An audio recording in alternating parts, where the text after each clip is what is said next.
et de aider ses gouvernants à mieux travailler. Très bien soo ko waxee dañ koy gëm parce que vous avez été ministre alors l'autre aspect qui fait aussi l'actualité bokk na ci et ni ma ko baaxoo di waxee ci sama émission aujourd'hui depuis l'avènement de ce nouveau régime le président Macky Sall est l'absent le plus présent au Sénégal on n'arrive pas à l'oublier parce que tous les jours on nous parle de lui d'une façon ou d'une autre alors de dette cachée au rapport caché gis nañu de la défense de Macky Sall bi contre-attaqué et puis surprendre sénégalais yu bari parce qu'on parlait souvent de dette cachée moom mu ñëw génne feneen nañu génne 3 rapports yu muy laaj muy rapport caché et depuis lors dafa mel ni on sent que ni laal na fi gën a métti alors naka nga jàngatee la défense du président Macky Sall par rapport à cette histoire de dette cachée. non mooy xam nga kuy digle càngaay da ngay sangu. ci yoon donc yow mënoo ne dafa am dette cachée.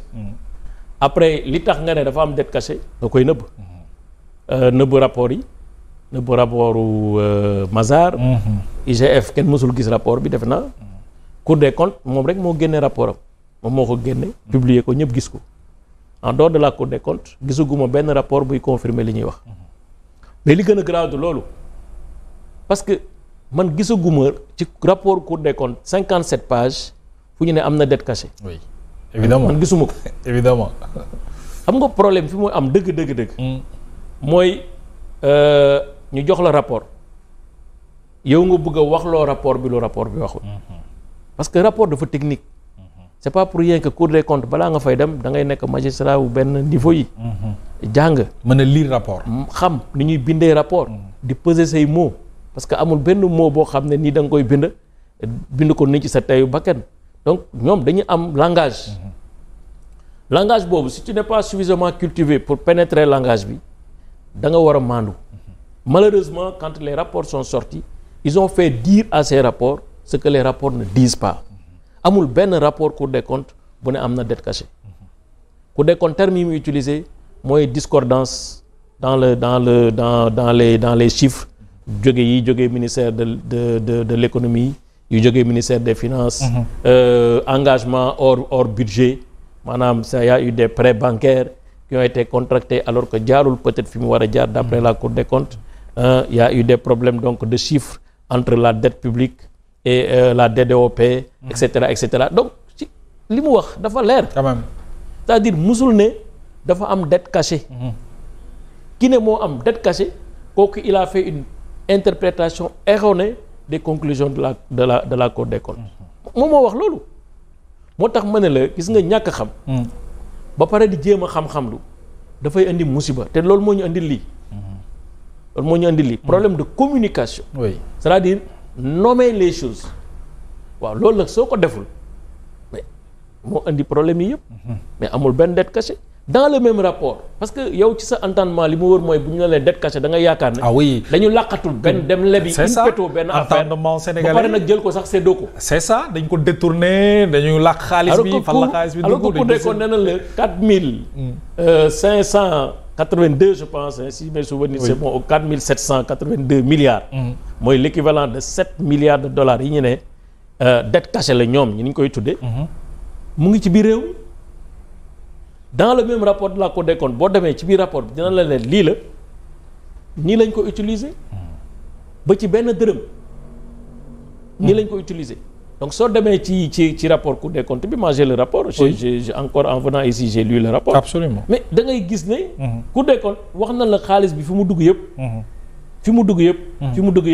wax la page yi defal la ay tableau quand même mu leer ne la dette bancaire bi fii la temps la loolu ñu tuddee ñoom dette hors budget 2500 et quelques milliards la mooy les emprunts directs fii la jaar kii ya ko lebale mu am traçabilité fii la dugg lii la fay wax na la ne sax 80% refinancement la maanaam dañ ko jël fayee ko ay bor yoo xam ne ñëwoon nañu à échéance mu ne la 15% nangam la 5% yi dépenses diverses mais loolu koy mooy xaalis bi xam nañ ko xam nañ fi mu jaar xam nañ fi ñu ko jaarale xam nañ jeexital bi mu am ci Sénégal beneen bi mooy li ñuy tuddee les garanties souveraines oui waaw dëkk yu bëri France États-Unis et cetera boo fi lim doo fi jógee ñoom seen garantie souveraine duñ ko dugal ci le total de la dette parce que simplement ils estiment que loolu c'est une dette accessoire lu ñëwagul la mooy maanaam dama la garantir yow ne la soo fayul sa banque bi man maay fay donc garantie boobu comme ñëwagul. am na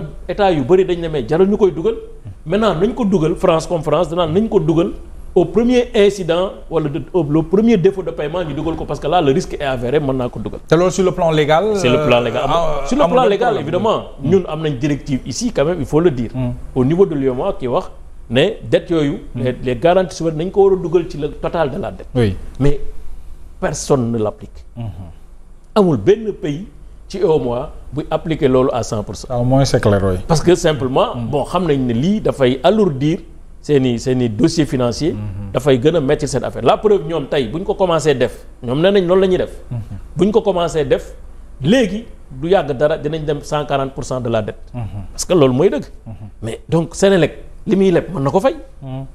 convention d'achat d'énergie bi Senelec di def. après mu am garantie souveraine de l'État du Sénégal. l'État, oui. On n'a jamais mis depuis que le Sénégal est le Sénégal on n'a jamais mis en œuvre la garantie souveraine. quand même parce que simplement loolu lay demee. Air Sénégal bi ñu jëndal ay avions. am garantie souveraine de l'État. mais gars yi xaaruñu di dem di exécuter garantie souveraine de l'État avions yi lañ dem jàppi. parce que xam nañ ne dem ci État di def ay procédures contre l'État pour am loolu c'est le confort moral. oui moo tax ñu jël garantie souveraine yooyu mais généralement les gens ne veulent pas aller en procès contre les États. moo tax les garanties souveraines généralement ne sont pas exécutées. parce que souvent en dehors des garanties souveraines dafa am ay garanties sur les actifs bu ma la defaree centrale damay am garantie sur centrale bi. donc balaa may dem di xooli État nga xam ne État kenn mënu ko exécuter par la force. oui. am na privilège de juridiction. absolument. donc da ngay préférer dem. exécuter li nga xam ne lii mën nga ci teg loxo te sa garantie la. mais bien sûr donc loolu moo tax. ci État yi monde bi yëpp. France ak États-Unis ak ñëpp. Afrique gi am na fii Nigéria Ghana et cetera boo fi cité du jeex. ñoom seen garantie souveraine du ñu ko dugal ci dette bi. parce que simplement xam nañu ne lii c'est accessoire. et c'est généralement les hommes d'affaires ou les investisseurs ne font pas appel en matière d'exécution à la garantie. mais le président a tenu quand même. affaire bi à ce que mbir yi confusion yooyu. oui te loolu la ñu war a saluer. parce que justement quand il y a un débat doctrinal. un débat conceptuel c'est normal que nit ñi ne attention yéen dette cachée ngeen wax. maanaam damaa dem ci Mohamed leb ko lebin boo xam ne nii man ak moom dañu ko déggoo pour nëbb ko. donc xam nga loolu Mohamed du ko nangu d'abord. oui ba pare bi ñu ko defee xaalis bi ma Mohamed jox dama ko jël jëriñoo ko sama njariñu bopp dugaluma ko ci dépense su état bi ce qui est faux. quand même mën nañu wax nag effectivement les emprunts directs. c'est pas conforme à la législation loolu mën nañ ko wax mais de là à dire lii c'est pas conforme à la législation def ngeen ko donc da ngeen ko sàcc wala dette cachée la mais comme yàlla ak yàlla. donc nit ñi aussi dañu war a di wax. di nga xam ne loolu la ñu wax. rapport d'expertise c'est un rapport technique. soo ko mënul interpréter wala nga mun ci wax da ngay noppi. loolu mooy maandu. c'est important soo ci mënul wax nga dem xool ñi ci mën a wax ñu wax ci. mais ñoom ñoo commencé malheureusement. à pervertir. quand même pour ne pas dire travestir. les conclusions de la Cour des comptes. loolu moo indi coow li yëpp ak confusion bi. mais bu doon wax nañ li Cour des comptes wax yem ci. mais nit ñi dinañ xaw a comprendre loolu. mais bien sûr mais li tax ñoom ñu wax loo xam ne Cour des comptes waxu ko. loolu moo indi problème bi. loolu moo tax agence de notation yi dindi ko mais bu doon dañuy yem ci communication bi Cour des comptes wax. effectivement nous avons pu après croisement des données. mais bul fàtte nag ñoom nag ñoo njëkk a wax Cour des comptes. mais bien sûr loolu mooy problème bi. parce que ñoom dañuy politique. mooy li ma la wax c'est-à-dire loo xam ne connotation technique la. nga bëgg a jox dimension politique. bu coow amee yaa andi coow bi. day fausser le débat voilà yaa andi coow bi. malheureusement c'est ça qui a faussé le débat. mais la démarche du président de la République ça veut dire bu demee ba yónni avocat am fii pour ñu leeral mbir yi ça veut dire que affaire bi am na fu mu ko tolloo. et yéen ñi ànd ak moom c'est tout à fait normal. oui c'est-à-dire que mënoo jël nguur ku mel ni président Macky Sall. mu fekk code de transparence bi nga xam ne UEMOA moom moo ko décidé en 2009. kenn incorporé wu ko.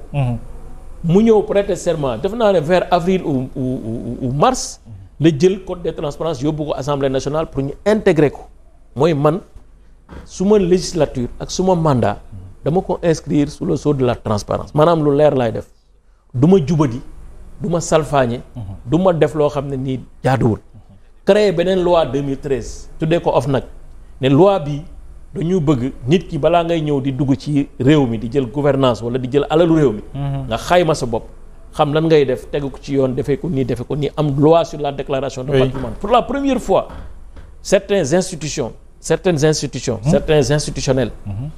dañuy def seen déclaration de patrimoine assemblée nationale et cetera. tout à fait ñu am budget supérieur à 1 ou 2 milliards da ngay def déclaration ministres yi dañuy def déclaration mais loolu kooku nga xam ne dafa def lépp pour que gouvernance am nekk gouvernance vertueuse nekk gouvernance transparente mu am transparence mu am ci ay prix dans l'Afrique. bien sûr yëg dégg nga prix yi nga ko fi mës a jox lu bare nekk aujourd'hui en réserve nekk sur le plan international ñii di ko jox ay martaba di ko jox ay distinction di ko woo ci ay ndaje nga bëgg a yàq deram ci loo xam ne yow wóor na la ne yow c'est parce que da nga ñàkk a xam parce que ku mënul def différence entre PIB ak patrimoine national c'est normal que tu fasses la confusion entre ce qu'on appelle dette cachée ak li nga xam ne peut-être c'est des problèmes de consolidation. Très bien.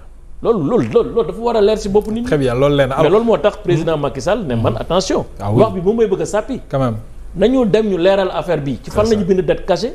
nan la dette bi mun a amee. kan moo ko def. nan lañ ko defee yan technique la ñu utiliser. ak ban préjudice la porté Sénégal. donc loolu je pense que donc en attendant ñoom ñu ngi xaar ñu génnee rapport non mais duñu fi génnee rapport buy wax ay dette cachée amul. dette cachée amul. maintenant yow sa lecture bopp.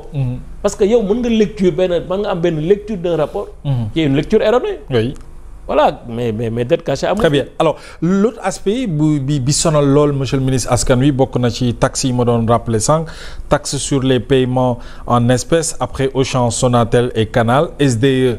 yokk na moom it 1% tey le premier ministre ci bi mu doon installer le comité pilotage pacte social ñëwaat na ci taxes yi lim ciy jox comme réponse sénégalais yi bokk na ci taxes yooyu ñuy jëlee ci sénégalais yi dugaluñ ko sunu poos ci alalu nguur gi la jëm alors Sénégal mu fekk ko sénégalais bi pouvoir d'achat bi di souffrir ñëw yokkal ci ay taxes yi nga xamante ne nii achat bu mu def daanaka dañ ko ciy tegal 1% te du bokk ak dara TVA bi ça veut dire que ne aujourd'hui sénégalais yi ñu ngi dund lu metti non mais xam nga man waxoon naa leen fii ne le plan de redressement bi plan de fiscalisation en réalité c'est ça c'est-à-dire tu vois pas les dépenses c'est-à-dire recette rek la ñuy jéem a yokk waaw mais gisuloo dépense yi nan lañ koy réduire parce que boo amee plan wu 6 000 milliards nga ne man sama nguuru samay oto samay palais sama kër sama nangam samay fonds politique samay nangam dafa yokk oui mais man dama ci réduire rek 50 milliards rek sur 6 000 milliards c'est même pas 1%.